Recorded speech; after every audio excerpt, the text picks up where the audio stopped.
जय जगन्नाथ।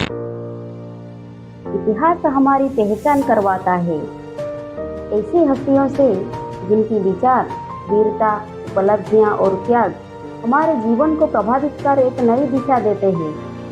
ये कहानी ऐसे ही एक प्रेरणादायक व्यक्तित्व की है जिनका नाम है अहल्या।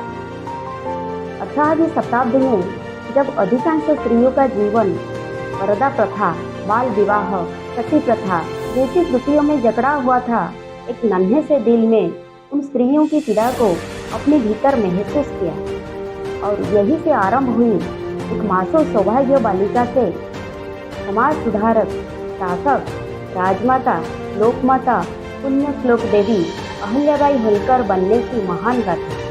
इस अद्भुत सफर की शुरुआत हुई थी महाराष्ट्र की एक छोटी से गांव चोंडी में। अहल्याबाई का जन्म 31 मई सन 1725 में महाराष्ट्र की चोंडी गांव में हुआ था। उनके पिता का नाम मांकोजी शिंदे और माता का नाम सुशीलाबाई था। उनके पिता को धनगर समाज से थे जो गांव के पाटिल की भूमिका निभाते थे। उस समय लड़कियों का पढ़ने लिखने का प्रचलन नहीं था, लेकिन फिर भी मांकोजी ने अहल्या को अपने घर पर ही पढ़ना लिखना सिखाया। अहल्याबाई कोई किसी राजघराने में पैदा नहीं हुई थी, लेकिन एक महारानी बनने का इनकी सफर कैसे शुरू हुई। अहल्याबाई का जीवन भी बहुत साधारण तरीके से गुजर रहा था। अहल्याबाई होलकर की किस्मत उस समय बदली जब उन्हें मल्हारराव होलकर ने देखा। मल्हारराव होलकर मराठा पेशवा बाजीराव के कमांडर थे। वे एक बार पुणे जाते समय चोंडी रुके। उस समय मंदिर में काम कर रही 8 साल की अहल्याबाई को देखा। युवा अहल्याबाई का चरित्र और सरलता ने मल्हारराव होलकर को प्रभावित किया। उन्हें अहल्या इतनी अच्छी लगी कि उन्होंने उनकी शादी अपने बेटे खंडेराव से करवा दी। सन 1745 में रानी अहल्याबाई के एक पुत्र हुआ और 3 साल बाद एक कन्या हुआ। पुत्र का नाम मालेराव और कन्या का नाम मुक्ताबाई रखा। उनके पति की मौत 1754 में कुंभेरे की लड़ाई में हो गई थी। ऐसे में देवी अहल्याबाई पर जिम्मेदारी आ गई।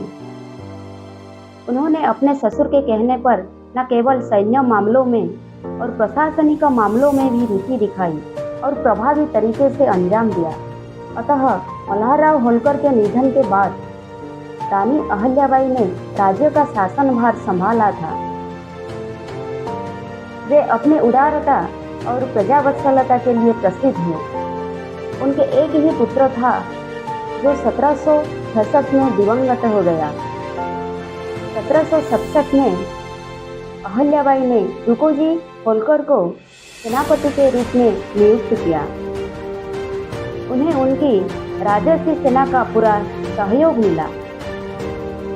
रानी अहल्याबाई ने कई युद्ध का नेतृत्व किया। वे एक साहसी योद्धा थी। हाथी की पीठ पर चढ़कर लड़ती थी। मुस्लिम आक्रमणकारियों के द्वारा तोड़े हुए मंदिर को देखकर ही उन्होंने सिद्धि सोमनाथ का मंदिर बनवाया। यह मंदिर आज भी हिंदुओं के द्वारा पूजा किया जाता है। उन्होंने कई मंदिरों का जीर्णोद्धार किया। अहल्याबाई को एक बुद्धिमान, तीक्ष्ण सोच शासक के तौर पर याद किया जाता है। हर दिन वह अपनी प्रजा से बात करती थी, उनकी समस्याएं सुनती थी।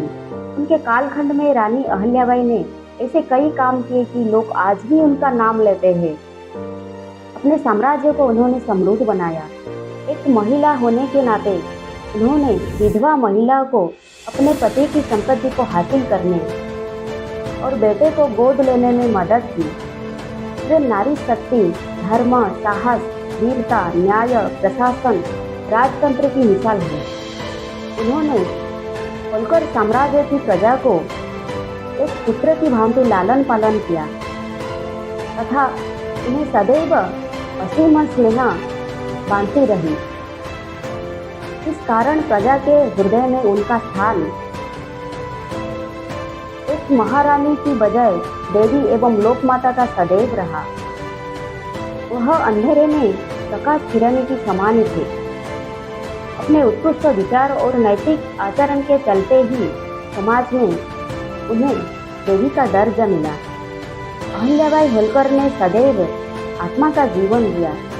अहल्याबाई होलकर आज शरीर रूप में हमारे बीच नहीं है, किंतु सद्विचारों एवं आत्मा के रूप में वे हमारे बीच सदैव अमर रहेगी।